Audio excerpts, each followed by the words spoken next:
Bonsoir. Que le nom du Seigneur Jésus-Christ soit béni. En ce samedi 31 juillet 2026. Nous allons écouter sa précieuse et merveilleuse parole de vie pour notre commune édification, sanctification et perfection. Le thème que nous allons ensemble examiner au travers de sa parole, des Écritures et de son esprit est le suivant. Aucun pécheur n'entrera dans le paradis. Aucun pécheur n'entrera dans la ville sainte. Aucun pécheur n'entrera dans la nouvelle Jérusalem. Aucun pécheur n'entrera dans la Jérusalem céleste. Aucun pécheur, aucun abominable, aucun impudique, aucun adultère, aucun menteur, aucun cupide, aucun avare n'entrera dans le royaume des cieux, qui est un lieu réservé essentiellement, uniquement et obligatoirement au sein de Dieu.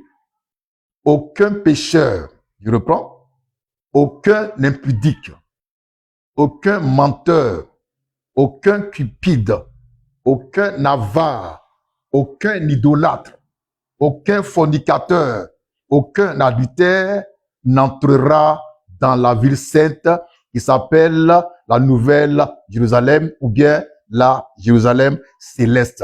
C'est là le point central sur lequel nous allons échanger ce soir par la grâce de Dieu.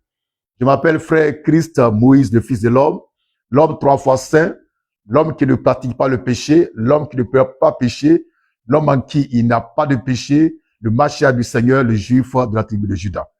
Nous commençons par la lecture de Apocalypse 21, le verset 27. Apocalypse 21,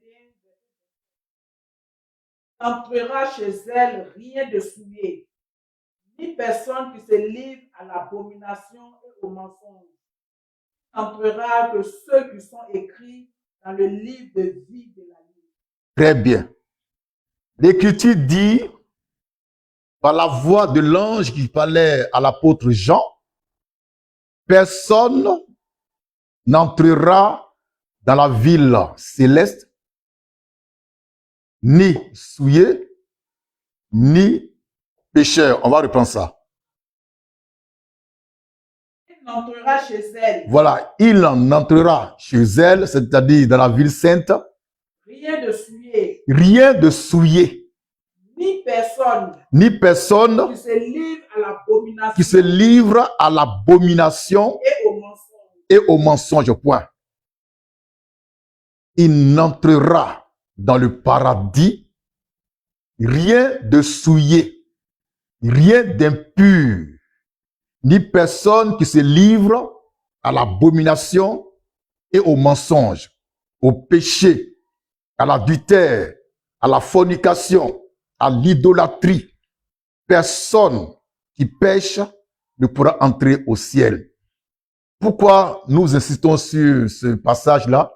C'est parce qu'il y a un certain évangile de la grâce qui est faux, tout naturellement, qui dit que un chrétien pécheur peut être en train de coucher avec sa grand-mère. Le jour de l'enlèvement, Jésus le prend quand même et il l'envoie au ciel parce que ce chrétien-là ne peut pas perdre son salut. Mais nous lisons encore l'Écriture, Apocalypse 21, verset 7, pour voir ce que Dieu dit. Est-ce qu'il est possible que un pécheur puisse entrer au ciel? Est-ce qu'il est possible qu'un adultère, un fornicateur, un idolâtre, un cupide, un menteur, un abominable puisse entrer au ciel, au paradis, dans la ville céleste? Nous lisons. Il n'entrera chez elle rien de souillé, ni personne qui se livre à l'abomination et au mensonge. Il n'entrera chez elle rien de souillé, ni personne qui se livre à l'abomination et au mensonge. C'est quoi l'abomination? C'est ce que Dieu n'aime pas. C'est le péché. c'est l'incrédulité, c'est l'iniquité. Donc Dieu dit que personne pratiquant ces choses ne pourra entrer dans son paradis. Pourquoi? Le paradis céleste est réservé aux saints, aux purs, à ceux qui ne pêchent pas, qui ne pratiquent pas le péché, qui craignent Dieu, qui se sanctifient chaque jour et qui ont en eux la parole de vérité et la lumière de Christ. Personne n'ira au ciel s'il demeure dans les pratiques de péché. Personne ne sera sauvé, personne ne sera enlevé s'il demeure dans le péché. Par conséquent, ceux qui disent qu'ils sont venus apporter une révolution chrétienne en Côte d'Ivoire sont tous dans le faux. Ce sont des séducteurs qui ne savent pas ce qu'ils veulent ni ce qu'ils disent. Parce que l'Écriture est claire. Il n'entrera dans la vie sainte rien de souillé, rien d'impur, ni personne qui se livre au péché, à l'abomination, au mensonge. Amen. Maintenant, quels sont ceux qui vont entrer dans le paradis céleste? Quels sont ceux qui vont entrer dans la ville sainte? Quels sont ceux qui peuvent entrer dans la nouvelle Jérusalem, la Jérusalem céleste? Nous lisons toujours l'Écriture dans Apocalypse 21, verset 27. Il n'entrera que ceux qui sont écrits dans le livre de vie de l'agneau. Il n'entrera que ceux qui sont écrits dans le livre de vie de l'agneau. Voici ceux qui vont entrer dans la ville céleste. Voici ceux qui vont entrer dans le paradis de Dieu. Voici ceux qui vont entrer dans la nouvelle Jérusalem. Ceux dont le nom est écrit dans le livre de vie de l'agneau. Les autres là, leur nom n'est pas dedans. Maintenant, pourquoi leur nom n'est pas dedans? C'est parce qu'ils sont du diable. Il y a deux livres essentiels au ciel. Le livre de vie et le livre de mort. Dans le premier livre, livre de vie, sont écrits les noms des saints, des justes, le nom des enfants de Dieu seulement. Maintenant, dans le livre de mort, sont écrits les noms des enfants du diable. Donc, celui qui pêche là, son nom est écrit dans le livre de mort. Même s'il prêche la Bible, même s'il récite par cœur tous les versets bibliques, son nom est quand même écrit dans le livre de mort. C'est pourquoi il est écrit dans Apocalypse 21, verset 7, verset 27. Il n'entrera dans la ville céleste que ceux qui sont saints. Par conséquent, rien d'impur, rien de souillé, rien d'abominable ne va entrer dans la ville céleste. La nouvelle Jérusalem. La Jérusalem céleste est réservée aux saints. C'est un lieu de sainteté, de pureté, de gloire. C'est la demeure de Dieu lui-même. On ne va pas accepter que des voyous, des brigands, des sorciers, des féticheurs, des impudiques, adultères puissent entrer là-bas. Ils passent par quel chemin pour entrer là-bas? Le chemin pour entrer au ciel, c'est Jésus-Christ. Or, Jésus réclame la sainteté, la pureté. Jésus, il est parfait, il est saint, il est pur. Donc, il ne peut pas te prendre dans les cuisses d'une prostituée pour envoyer au ciel parce que ton nom serait écrit quelque part dans un livre. Ou bien parce que ton nom est extraordinaire. Ou bien parce que ton salut est éternel. Qui t'a dit que ton salut est éternel? Toi qui m'écoutes là. Qui t'a dit ça? Ton pasteur. Lui-même là, il n'est pas sauvé. On va lire maintenant Apocalypse 22, verset 15.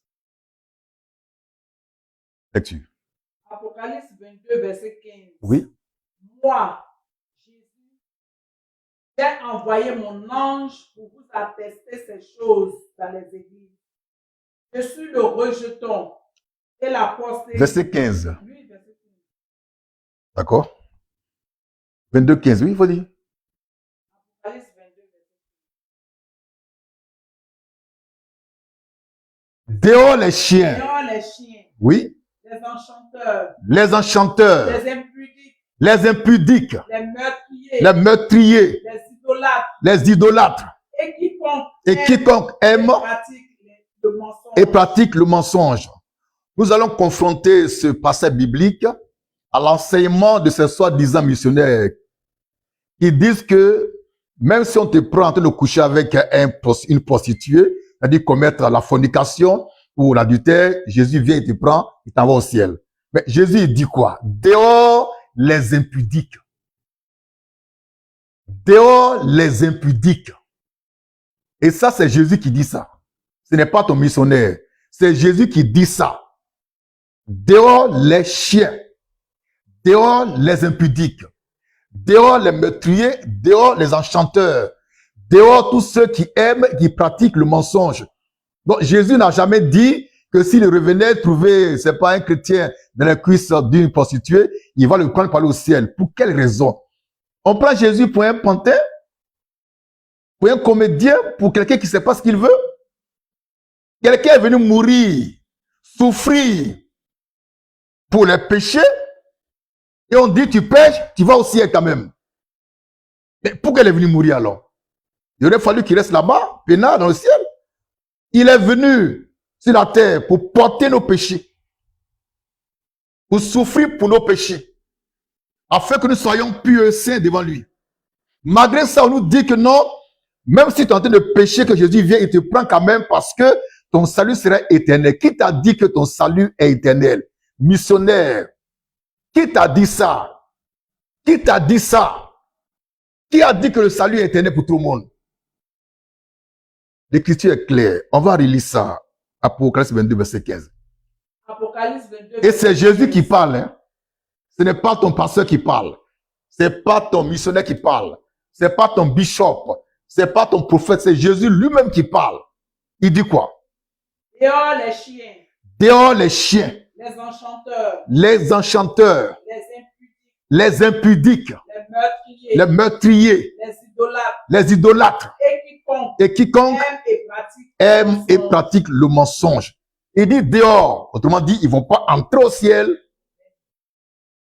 Alors, cette histoire de chrétien qu'on va prendre entre les cuisses d'une prostituée pour aller au ciel, là, c'est du pipeau. C'est de la séduction. Ceux qui prêchent ainsi, c'est pour gagner les foules. C'est pour gagner les gens dans leurs églises. Sinon, Jésus est clair. Dehors les impudiques. Dehors les adultères. Dehors les chiens. Dehors les meurtriers. Dehors les cupides. Dehors ceux qui aiment et qui pratiquent le mensonge. N'entre pas au ciel n'importe qui. Le paradis, c'est pas pour n'importe qui. Le paradis, c'est pas pour n'importe qui, s'il vous plaît. Et puis Jésus, j'ai pris qu'on le prenne au sérieux. C'est pas un pantin. C'est pas un plaisantin. Il va venir souffrir, être humilié à cause des péchés. Et malgré ça, tu pêches, il te prend, il t'envoie au ciel. Il aurait dû rester là-bas. Au paradis. Et laisser les hommes se gérer entre eux ici. Jésus n'est pas un plaisantin. C'est toi qui es plaisantin, missionnaire. C'est toi qui es plaisantin, apôtre. C'est toi le plaisantin, pasteur. C'est toi le plaisantin, bishop. Jésus n'est pas un plaisantin. Il sait ce qu'il veut. Il sait ce qu'il dit. Et il va accomplir sa parole. Quel que soit Alpha, il va accomplir sa parole.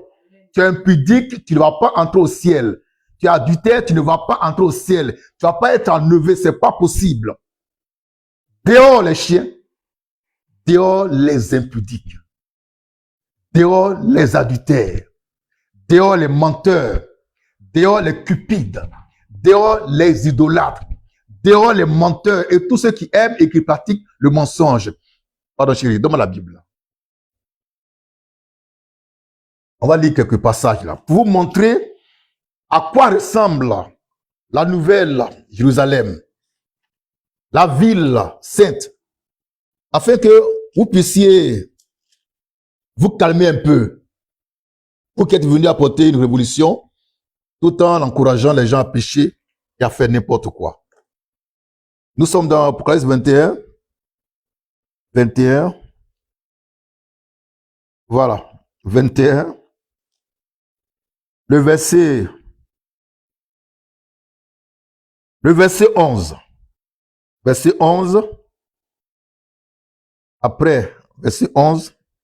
Après, on va lire le verset le verset 21, voilà. Verset 11 et verset 21. Toujours dans Apocalypse 21.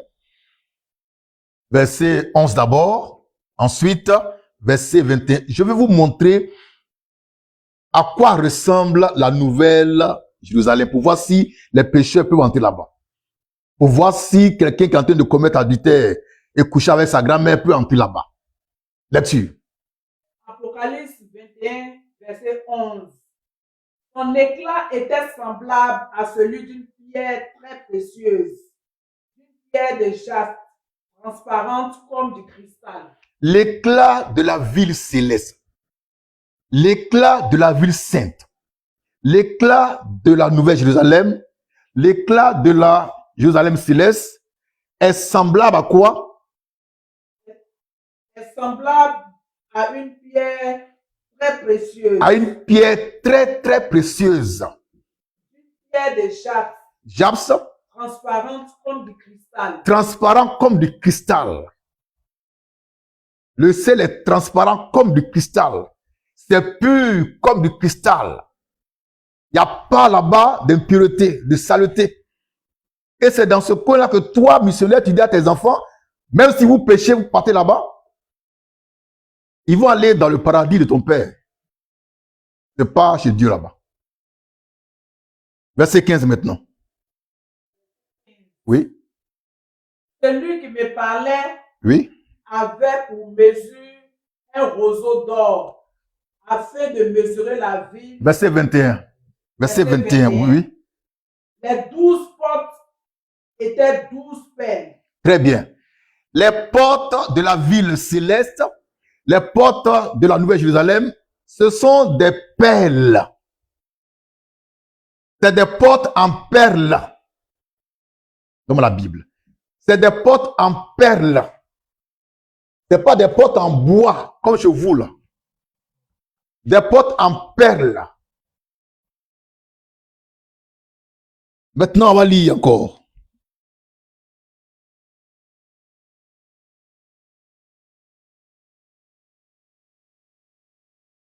Le verset 18.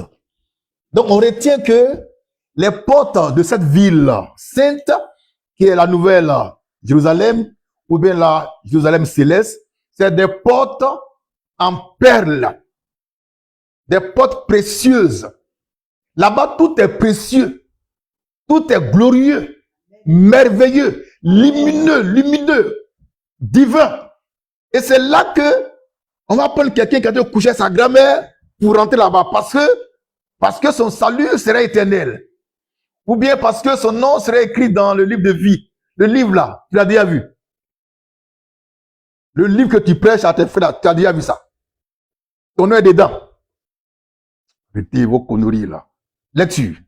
Verset 18. Verset 18. Oui. La muraille était construite en jaspe et la ville était d'or pur. La ville est d'or pur. Semblable à du verre pur. Semblable à du verre pur. C'est de l'or pur qu'on trouve dans la ville sainte. La nouvelle Jérusalem. La Jérusalem céleste. C'est de l'or pur. C'est pas l'or qu'on retire des sous-sols africains. C'est de l'or pur, d'une haute qualité, d'une qualité divine, d'une qualité extraordinaire, d'une qualité surnaturelle.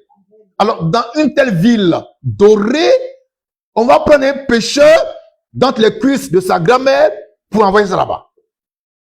Parce qu'on veut faire une révolution chrétienne. Vous êtes maudits. Le péché, c'est une malédiction. Le péché, là, c'est une malédiction. Donc, si quelqu'un t'encourage à pécher, il n'aime pas ton affaire. Il n'aime pas ton affaire. Nous parlons de la ville céleste, la ville sainte, la demeure de Dieu lui-même. Et nous voyons son éclat, sa gloire, sa puissance, sa lumière. Et dans cette ville-là, Jésus viendra prendre les pécheurs dans les cuisses des prostituées pour aller là-bas. Mais attends, vous foutez de qui là? De Jésus? Mais c'est grave. Personne ne va entrer au paradis s'il n'est pas à l'image de Christ.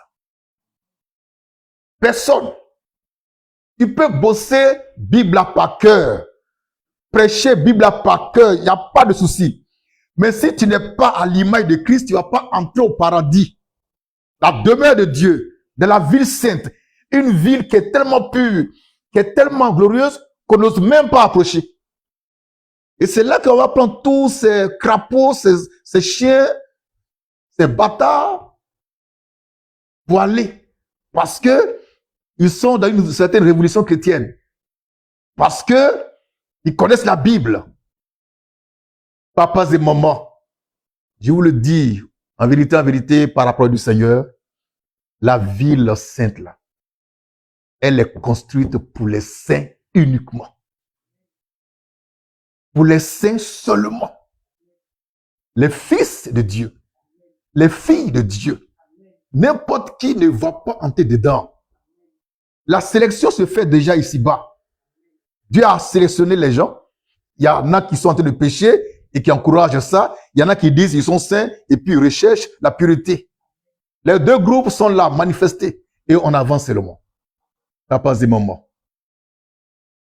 D'après l'écriture qu'on a lue, après 21, verset 27, il n'entrera dans la ville rien d'impur, que ça reste en nous, rien de souillé, que ça reste en nous, ni personne qui pratique l'abomination, qui pratique le mensonge, qui pratique le péché. Autrement dit, le pécheur n'aura pas droit au paradis céleste.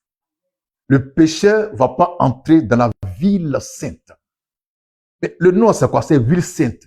Mais c'est les saints qui veulent y entrer. Comment un pécheur va entrer dans une ville sainte? C'est pas possible.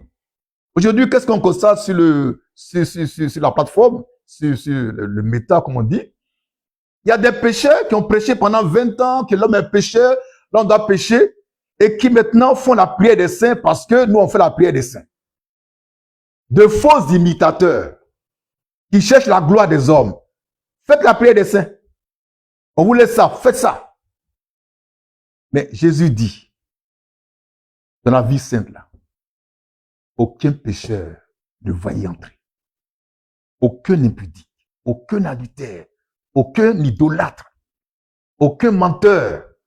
Mais c'est seulement ceux qui sont saints et qui ont son image. Une ville glorieuse.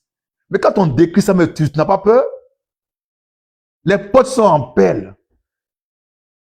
La ville est d'or pur. C'est du cristal, de pierres précieuses. Et là, Jésus, comme il est serré de vous, de la révolution chrétienne, comme il est serré de vous, il va vous prendre puis pour vous mettre là-bas, tellement il est serré. Jésus est tellement serré de vous, les agodioïs, qu'il va vous mettre là-bas forcé pour combler peut-être un certain vide. Mais détrompez-vous, Jésus n'est pas serré de vous. Jésus ne vous connaît même pas. Il connaît ceux qui sont saints, ceux qui sont purs et qui le craignent et qui chaque jour se sanctifient, se préparant à l'enlèvement. Jésus, là, il est le saint des saints, le pur des purs. Il ne peut pas prendre un impur pour le mettre dans son paradis de pureté parce que son nom serait écrit dans un livre. Mais je demande là, je vous demande, qui a déjà vu ce livre-là? Ton nez est dedans. Ton nez est dedans. Ah bon, c'est écrit quelque part dans Apocalypse 13, verset 8. Mais ça veut rien dire. Est-ce que ton nom est dans ce livre-là? Parce que, d'après ce que j'ai compris, ceux qui ont le nom dans ce livre ne pêchent pas. On reprend ça, vous allez voir.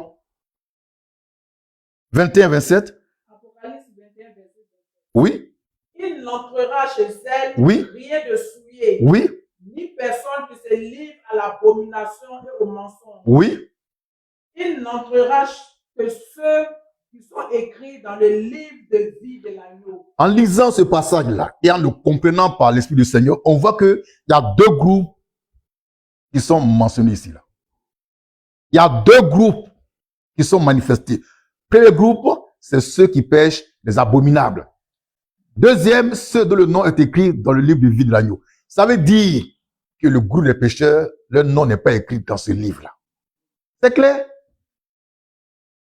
Tu ne peux pas dire que ton nom est écrit dans ce livre de vie de l'agneau et être en même temps un pécheur. C'est pas possible. Ceux dont le nom est écrit dans ce livre de vie de l'agneau, ce sont les saints, les purs, des gens qui ne peuvent plus pécher, des gens qui ont dépassé le stade du péché et qui baignent dans la sanctification, la pureté, la vérité, la lumière, la gloire. Des gens qui chaque jour recherchent la perfection en Christ, qui tendent vers ce qui est parfait, la divinité, l'honneur, la gloire. Dans ce livre de vie de l'agneau là, il n'y a pas un seul nom de pécheur. Il y a deux livres, livre de mort et livre de vie. Dans le premier sont écrits tous les noms des bâtards, des pécheurs, adultères, fornicateurs, menteurs, idolâtres. Dans le deuxième livre, le livre de vie, sont écrits nos noms à nous. Le nom de ceux qui sont saints, qui sont purs, qui aiment le Seigneur, qui prêchent la vérité, qui ne cherchent pas la gloire qui vient des hommes en prêchant n'importe quoi. On prêche n'importe quoi juste pour épargner les gens. Que Dieu soit béni. C'est ici la manne fraîche. Je vous aime.